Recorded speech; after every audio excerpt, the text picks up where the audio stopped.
Okay, cool. We live? Yes. I think we're good. Happy Sunday to those of you who are joining us live on Tea Curious. Yeah, we are Rhea and Steven, and we're doing a quick block tea practice today as part of the block tea challenge we're hosting this November. Whether you're joining that or not, even if you're learning about this in the future, welcome to practice. And yeah, today we're talking about black tea processing and evaluation. So, quick little one today, holiday season. We're like, do a short one today, keep it short and sweet. So, what we're going to be talking about is, how do we figure out if a black tea is a good black tea? And along the way, we'll talk about things in regards to the processing of those black teas to look out for. So, this is a pretty kind of technique based live that we're doing today. And as I'm doing what I'm doing, I want you to think about what you're working on in terms of your black tea. Let's say, are you learning about black tea for the first time? Is it very new to you? And you're just wanting to learn a little bit more about how to approach them? That's fine. And then if you are trying to study a specific kind of black tea, that's fine too. So everything that we do, try to apply it to what you're working on as well. Really recommend that. So yeah, today I have here some black teas from Ceylon. Ceylon is Sri Lanka. So these Ceylon black teas, if we could get a shot of them, Stephen.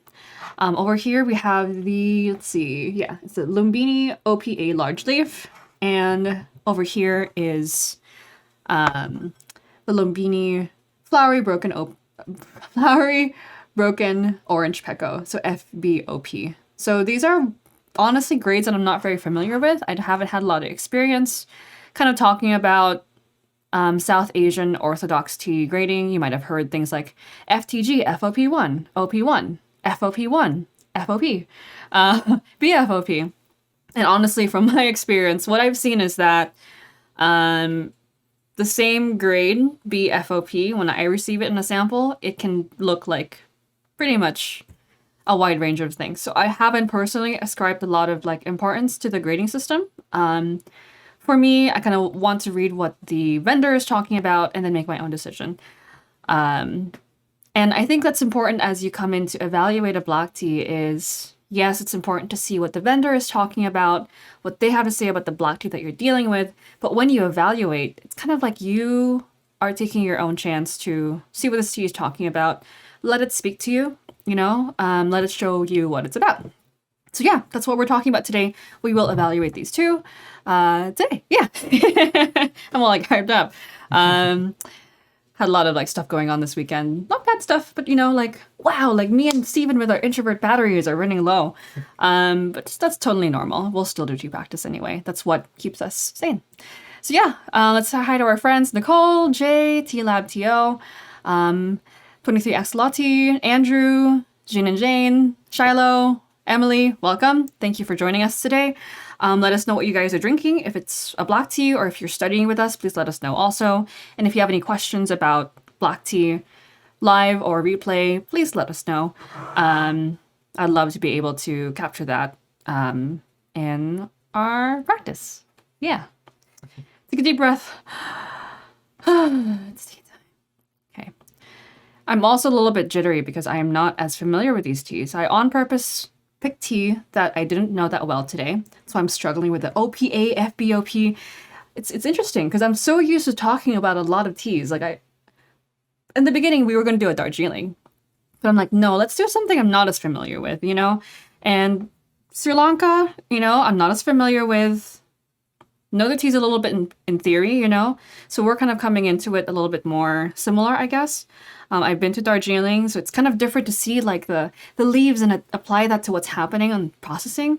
For a lot of us, we're coming into these leaves never seeing where they came from, not really understanding how they're processed. And that's not a bad thing, I don't want to say that just going to the farm is the only way you're going to get that confidence or that ability to look at the leaves. But yeah, shit's expensive. Let's learn how to evaluate it even if we have never been there. So that's why I picked these teas today. If you look at them right now, can we get a shot, Stephen? We got our, we're still getting used to our fancy little new setup. So on the, it's flipped. On your left, this one is the, this one is the Lumbini FBOP. So Lumbini is the name of the producer. and it's a Ceylon from Sri Lanka. So Ceylon is just an old name for Sri Lanka. So if you see Ceylon black tea from Sri Lanka. And then over on your right is the Lumbini OP large leaf. So these are from the same producer, different leaf sizes. Now what's interesting is that both of these are 2 grams, but they look like they're very different in the bowl. So this is why it's really important for us to weigh out our black teas before we evaluate them. Because if I was like, okay, 1 teaspoon each, you know, it's going to be likely that if we eyeball it, we might use a little bit too much of another tea or too little, and we're not going to be able to compare them correctly. And what I'm coming in here today for, I asked you, okay, what are you coming in here today for? For me, I'm trying to evaluate these teas to use in a terroir workshop, meaning, you know, I want to teach people about or share with people like how black tea can taste different in different regions. So for me, I have a goal of finding a black tea that is easy to understand, you know, tea can change so much based on how people brew it. So I'm looking for a tea that won't be a little too finicky, and I'm looking for a tea that will represent Sri Lanka the best in that workshop. And I think it's important to have in mind what you're looking for when you're trying to evaluate so that you know what to find important. Might seem a little bit kind of obvious, you know, but then what if I'm trying to buy tea for Steven? I would probably buy a different tea. What if I'm trying to give notes to the producer about how to change the tea processing or how to improve it? Different situation. If you're trying to buy tea for your mom, aunt, dad, cousin, completely different situation also. So here I'm trying to pick a tea that we're going to include in a workshop. And yeah, I want to show what Sri Lanka is. And that's with me even being a little bit less familiar with this region. So something a little bit different from what I know in a black tea. Hope that's making sense. Let's see what everyone's drinking. Andrew's drinking some Dayuling. Wow.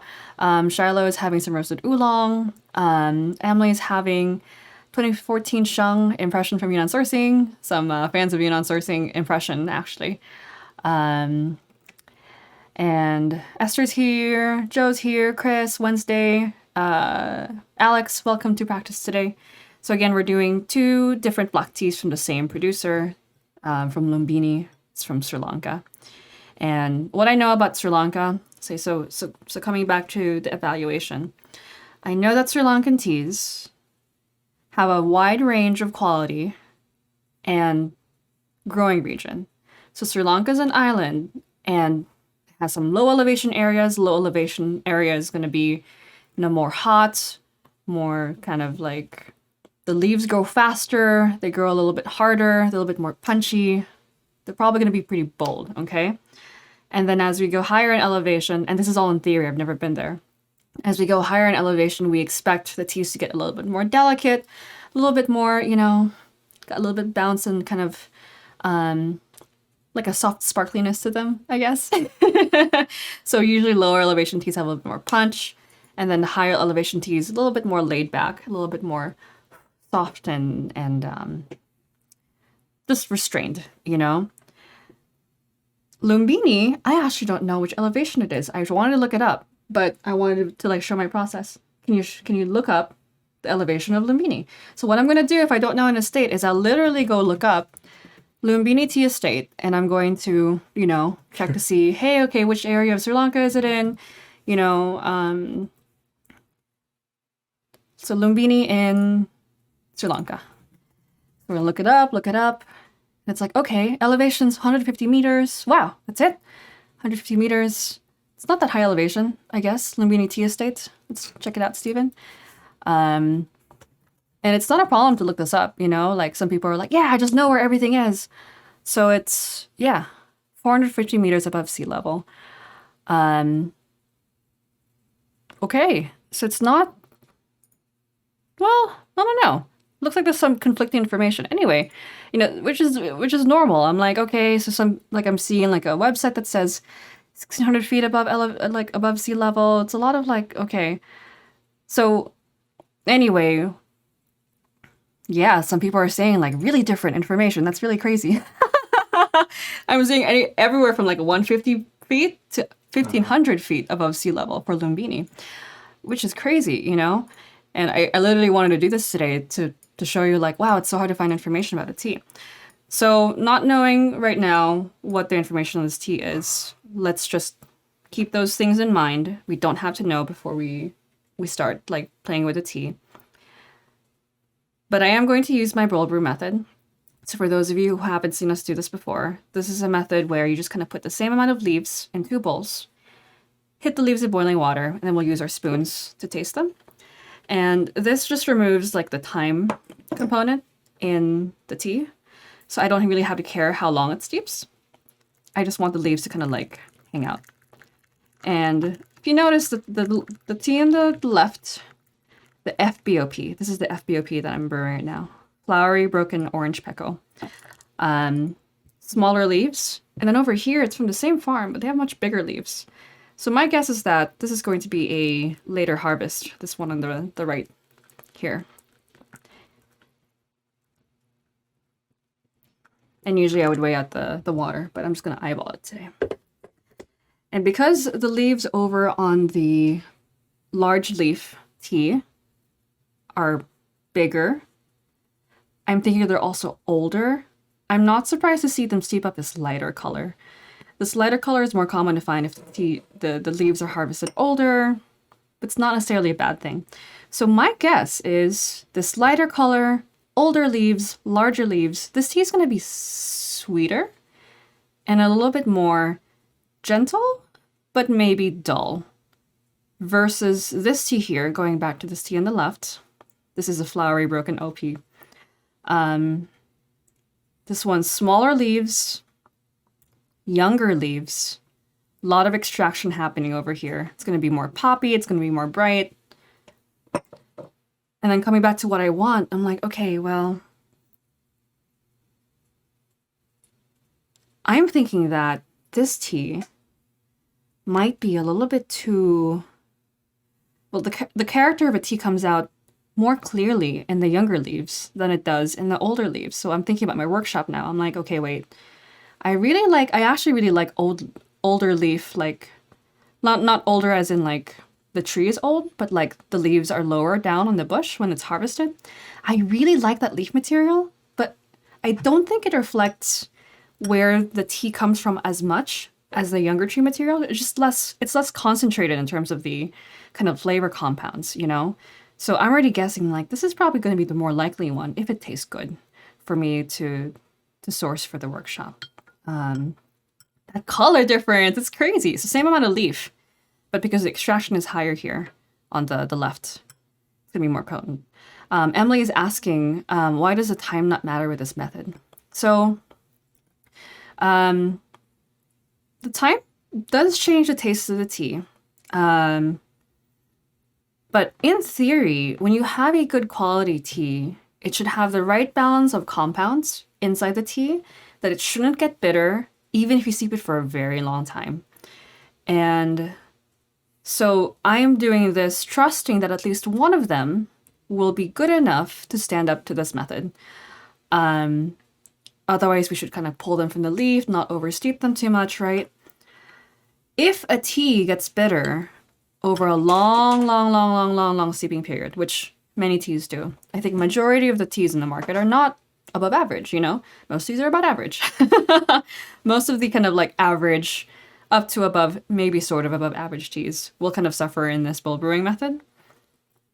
But because we deal with like really, really nice teas, we kind of don't mind like torturing them a little bit and letting them just steep for a very long time.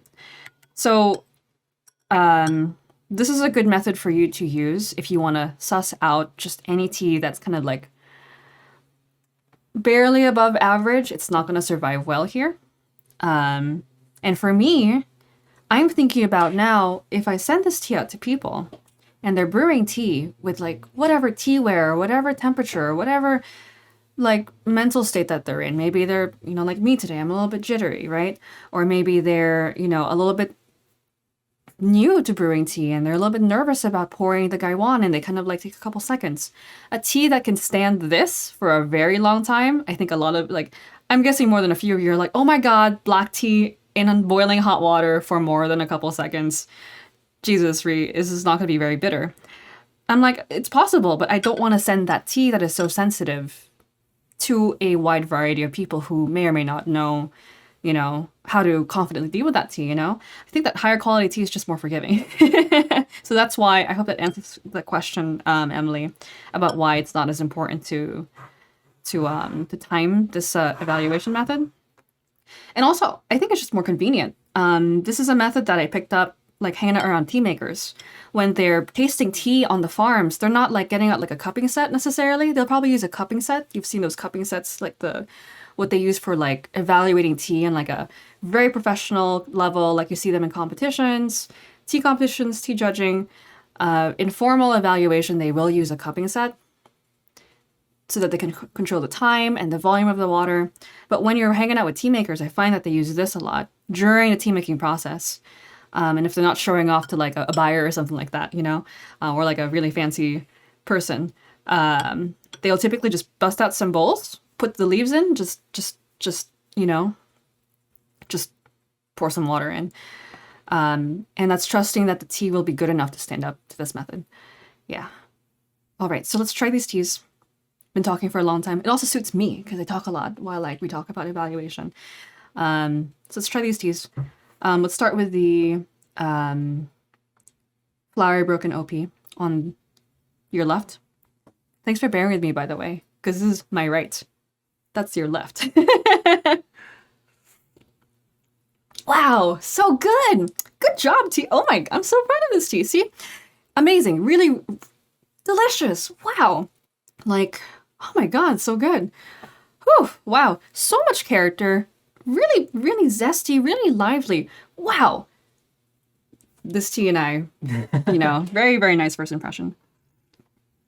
Beautiful. Wow. Delicious. Wow. It's like, yeah, honestly, like putting teas through this very kind of stressful method of like long steeps. It's almost like putting them through like American Ninja Warrior as a like obstacle course. It's like they really have to go through a lot to taste good here. So when they do well, you're like, wow, okay, got it. That's a really good quality tea. Well processed. Let's talk about why. And I'm looking at the leaves. So how are we going to evaluate leaves when they're processed a certain way? It's tricky because people are like, oh, the leaves are broken up, so it's not good quality. You would think it's broken up, it's not good quality. But if you look at the leaves, look at how even they are. They are broken up, it's true, right? But we have to remember that different areas of the tea world process in different ways, right? Like, I totally get it. Like, I've done so much study in Taiwan and with, like, Taiwan and China-centric, like, standards of tea evaluation. But just because the leaf is broken doesn't mean necessarily it's a low-quality tea. Because then you just rule out a lot of India and a lot of Sri Lanka, a lot of Nepal, because their historical tea processing styles are not full leaf. Even Japan, or Japan, right? So, and I'm mentioning this because for a long time I was like, man, do we really have to insist on it being whole leaf always? I'm like, well, no. I mean, some teas do better. Like, this tea would taste different if it was kept whole leaf. So I really like this. This is really tasty. But look at how consistent the brokenness is. So even if it's broken, the leaves have more or less the same size. I'm going to like be really, really, some people find this gross, but I'm like, I don't mind playing with tea leaves. I'm going to take a sample and like, as I'm going to put out the leaves, they're all going to be the same overall size. So look at that, same overall size. And like, you're not getting like big leaves and then small leaves, big leaves and small leaves. They're all the same size. Look at them, like pretty consistent. And like, I already knew it before I pulled out the leaves because the tea spoke for itself. Look at how consistent the brokenness is. So even if the tea is broken, as long as there's consistency in the inconsistency, like as long as you have like a just evenness in the color and the brokenness, it's still going to be a good tea. So why does this consistency lead to a good tea? It's because when these guys are extracting, they're all extracting at the same time and at the same pace as everyone else. Now, if you had like a big old leaf, like, I don't know, what if this guy from this tea is over here? What if that guy comes and hangs out in, like, what if I found this leaf? So this is this leaf that I borrowed from the other tea. This is the large leaf, right? Here, let me put this to the side. This is the large leaf now. Yeah, getting all messy. Sorry. Sorry, not sorry. Tea is like held by people, like its whole life. It likes to do this. It likes to be in human hands. So look at how big this is. If this was found in this tea leaf batch here, okay, this leaf is going to extract at a different rate than all of these little guys. So you're going to get more unevenness. You're going to get more kind of like just, it's not going to be as balanced. This guy's going to steep out a little bit slower than these guys. So by the time that these guys get really bitter, this guy's not ready yet. You know what I mean? So beautiful, really, really, really gorgeous. And then if you look at the leaf, just color, the color is exactly the same all the way through. Just gorgeously processed. Just love it. I'm like, really, really, wow. Like, good, God, really, really good tea. And my shock is honestly partially my, my bias against these teas that are a little bit more broken or from Sri Lanka. Like, can I call it out that if we find a tea sample that's from Sri Lanka or India or not China and Japan and Taiwan, our instinctive bias as the Western tea community that's learned a lot from Chinese, Taiwanese, and Japanese teachers, for me, I'm going to call for myself. My instinctive bias is it's not going to be as good. Okay? So that's why I was shocked. But I think we should open our minds, speaking for myself and anyone else who this might make sense to, open up our minds a little bit to the idea that other regions can process really, really well. It's just a different way of processing, a different way of like approaching it, So, oh, beautiful. Oh my gosh, this tea is so good. But I also don't want to baby this tea. I feel like now that I know that it's good, I want to respect it as a tea and not treat it like a baby. I'm like, oh, Sri Lanka, you're doing so well making good tea. I'm surprised. But this is a reminder that just because it's not from East Asia doesn't mean it should be a shock that the tea is good from this area.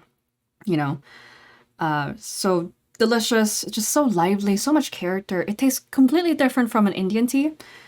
It's more in that range, it's more brisk, it's more bold. Look at that beautiful, like, light color, transparent color. It's just really, really good.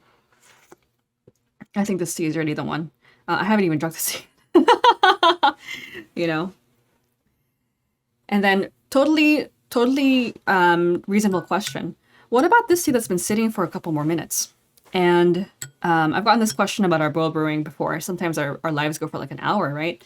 And the tea will sit for 15 minutes while I'm talking about the first tea. Totally valid response.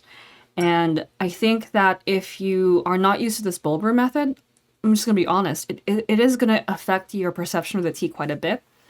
But because I'm used to doing this, I can kind of adjust for that slightly longer steep time. It's like, I don't know, if you have a hobby that you're really good at that I'm not. If you are a cook or a chef, or you work with clay, or you work with music, art, whatever it is, your material, it kind of doesn't matter what state the material is. Like, you can kind of tell if it's good or not, right? Like, if you're a chef and you're walking through a market and like these beautiful tomatoes are like packaged in like really shitty looking plastic, you still have the sense and the intuition to adjust for like the crappy packaging to see the things inside. And that's part of the practice of just doing this boil brew method. It's very simple, and over time I've just gotten used to adjusting for what a slightly longer steep time or significantly longer steep time will do to the changing of the tea. And I just know that I can just trust that the tea will show up anyway. So tasting the second tea, going back to the evaluation, my hypothesis was this tea's gonna be more mellow, more soft, more kind of like restrained. And yeah, it is. So the second tea is the large leaf from the same estate. Both really well processed though. But because the leaves are so large, I'm thinking that these are older leaves than these guys. I'm not sure. I'm not entirely sure. But consistency in the leaves again.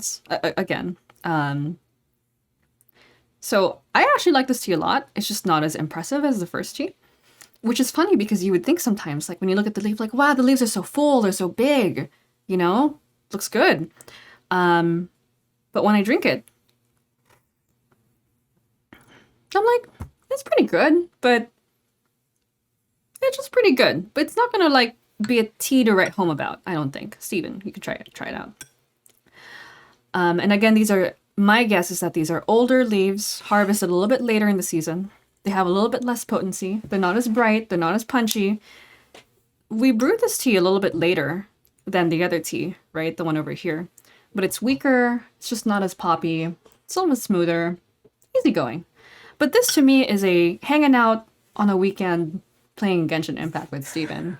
I'm not thinking about it too much, you know? Like, I don't think... It's good. It's good. Yeah, it really is really good. But if you're trying to show someone okay, this is what Sri Lanka has to offer, I would say that this is not really a great choice because the tea is a little bit too restrained. Not restrained, but like, it's just more low-key, you know? It's like the tea is on the sofa with like their bathrobe kind of thing. And again, what's happening is that those older leaves have less kind of tea compounds, flavor compounds, like polyphenols and volatiles and L-theanine, and all those things are a little bit lower levels on the lower leaves of the tea bush. Because the tea bush is like, okay, I already grown this leaf. It's not, I don't need to send minerals, I don't need to send stuff to that leaf anymore. I gotta focus on the younger leaves, the smaller, younger leaves here. And that's why you have so much potency, so much boldness in them. You know what I mean? So back to this tea. I already want to go back to this tea. Wow, so poppy. Really, really poppy. Shows up so much of the kind of unique characteristics of this producer, this area. Just more data. It's just more data, you know? Yeah, Joe's saying, for example, with fishing, he can tell really, really good raw fish regardless of how it's presented to him. Same thing. So as long as you kind of get used to whatever method you use to evaluate, I think you'll start becoming more comfortable with how to adjust for those things. So I highly recommend this method. We've talked about it a lot in our previous streams, but if you're new to this method, once you get used to like the weirdness of like, oh, it's just kind of hanging out, it makes me look like I'm having some like egg drop soup or something. It's very convenient and very easy to clean, and also very easy to show the leaves, which I really, really like. Okay. So what else is going on here? Yeah, let's talk about the processing of the tea. I believe that both these teas are probably processed with like a kind of like rolling machine. And I say rolling machine because, and this is just my guess, and I'm okay being wrong with it, but just taking a guess, you know? I'm like so tempted to go look up Lumbini's website right now to see what it's about. But it's just so even and so like kind of like well cut up that it's hard to do that, I would say, with a hand roll. But there's nothing wrong with the machine processing as long as the person who's running the machine at the tea farm knows what they're doing. Tea's great, I think, you know? And I kind of almost wish that these teas were a little bit more kind of like imbalanced because I can't even show, okay, maybe a little bit. I can't even show the difference between oxidation. Okay, so maybe a little bit. So I'm going to pick some leaves from the large leaf tea. I'm just trying to figure out where I'm supposed to be. Where am I supposed to be? There we go. So now looking at the wet leaves. The wet leaves can give us a lot of data. Might be a practice for you guys who've done a lot of this kind of like leaf plucking, kind of like poking at leaves before, especially if you've like been to a tea farm before. But it's nice of you. For those of you who are new to this, play with your wet leaves. They'll tell you a lot. So here, notice how different the colors are between these two leaves. Earlier when I showed you this tea, yes, the leaves were very small, but really they're more or less the same color. This tea over here has got this kind of like light tan color, and then this darker kind of like brown color. These two leaves oxidized at different levels. They were processed at different levels. Now processing, God, I don't like the word processing. Processing is just like, what is it? What are you processing? Like your GPU or something? Like graphics card? I mean, like processing is just such a jargony word. So think about like when these leaves were cooked, right? When these leaves were cooked and just worked with by the person who was working with them, which of these two do you think got more cooking? Which one was more processed? Which one got more handled between the two? And for me, I would guess that it's this one over here. No, more. This one. This one's got more handled. Oh my gosh, I did give people some like a heart attack. Like, oh my god. No, this one got handled a little bit more. It's darker. It's more brown. It was sitting a little bit longer in oxidation. Oxidation is the step that defines black tea, right? Oxidation meaning the leaves are left out to brown. They basically cut up the tea leaves like this, and when you leave the tea leaves out, they turn dark because of the processing.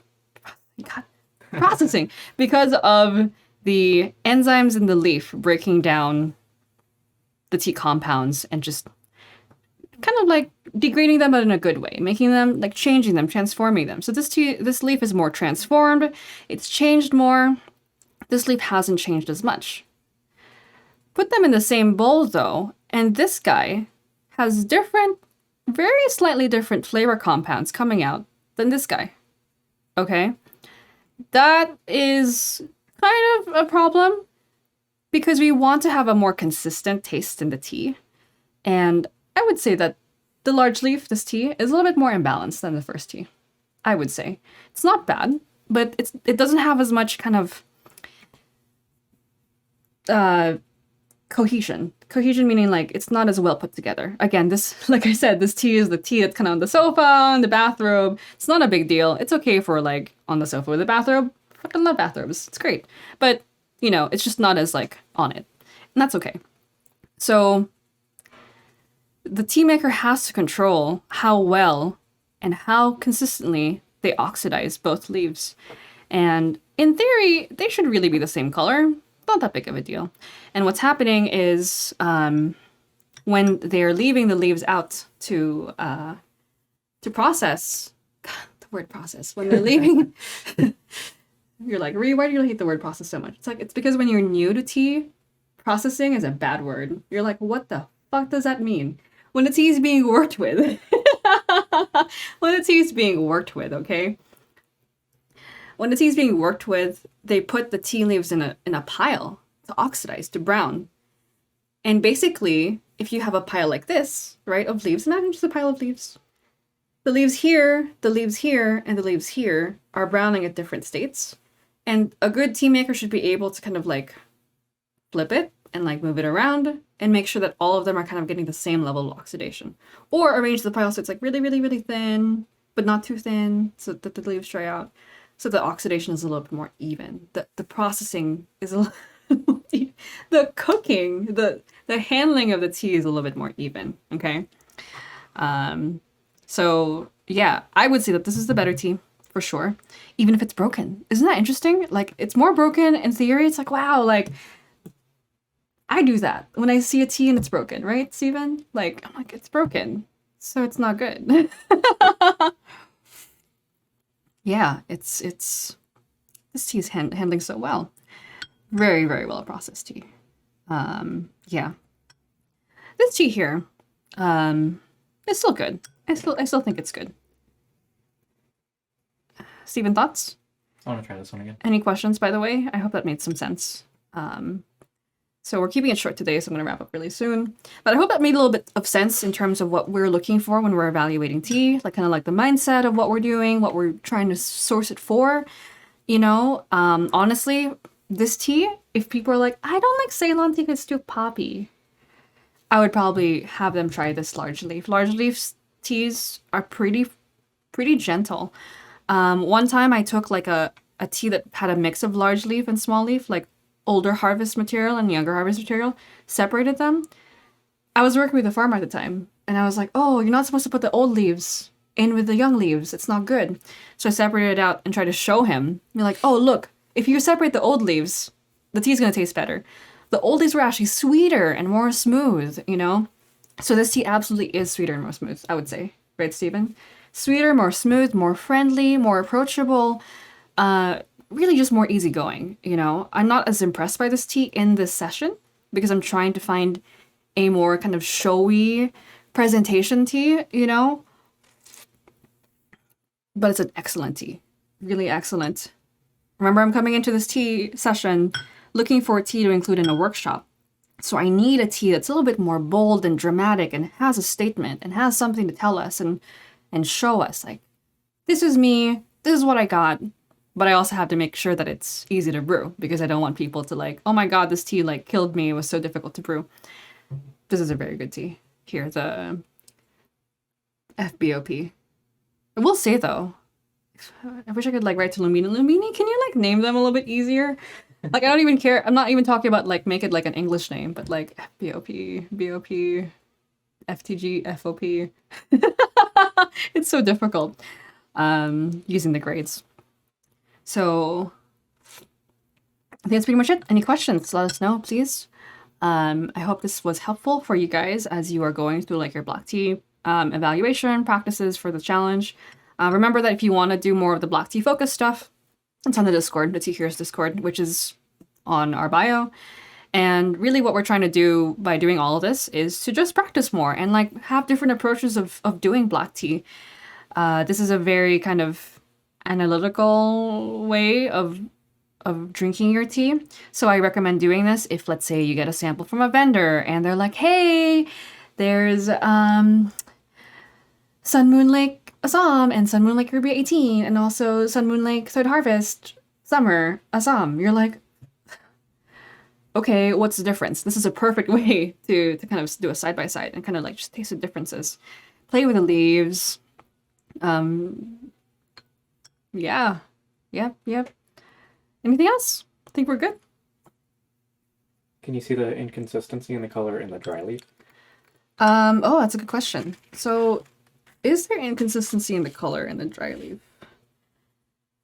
So, Steven's question is, can you tell just from looking at the dry leaf that there's inconsistency in the tea?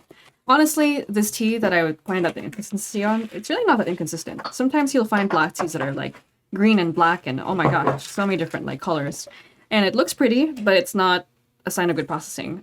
Unless they have equal amounts of each, which is very tricky. Meaning like 50% green and 50% black. That's okay.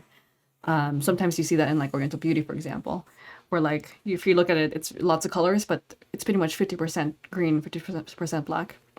Can you see it? No, you really can't. I feel like it's not really visible. The leaves are beautiful. So just a reminder of what we went through. Can I have another one of those, Steven? Yeah. Just a reminder of what we went through. Yeah, funny how we want to do like a quick 20-minute one, huh?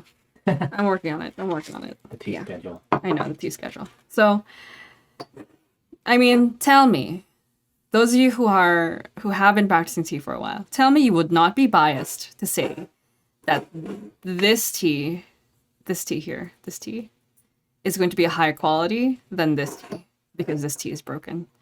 Maybe you don't have that bias, and that's okay. Everyone has different biases, but I absolutely have this bias that if I see the tea that's broken, I'm going to be subconsciously paying less for it. I'm going to subconsciously expect less from it just because it's broken, you know? And it's not like Jinjin where like, wow, it's like the tips are full and stuff. It's really obviously broken, you know? And we ascribe that to lower quality in theory, but this tea was a higher quality tea in the session versus this tea, for sure. I don't think it's a bad thing to like, you know, make a guess, but different pieces of data, you know, over the course of the session. So anyway, I think that's it. Let me know if you have any questions, live or replay. Thank you so much for joining us. And yeah, we covered a lot. So any questions, please let us know. And we got our Ceylon. Okay, thank you. Have a wonderful week. Black Tea Challenge is one more week from now. So if you are dipping into your black teas, trying to practice more, whether it's this or you just want to chill out and just kind of by osmosis learn more about black tea, join the Discord and, you know, post what your black tea sessions are. We'll be doing that until next Saturday. What's that? Where's our Discord? Link in bio. But Discord's in link in bio. Okay, thank you. Really, really Bye. appreciate it. Have a good weekend. Oh, no, have a good week. Bye, guys. Thank you.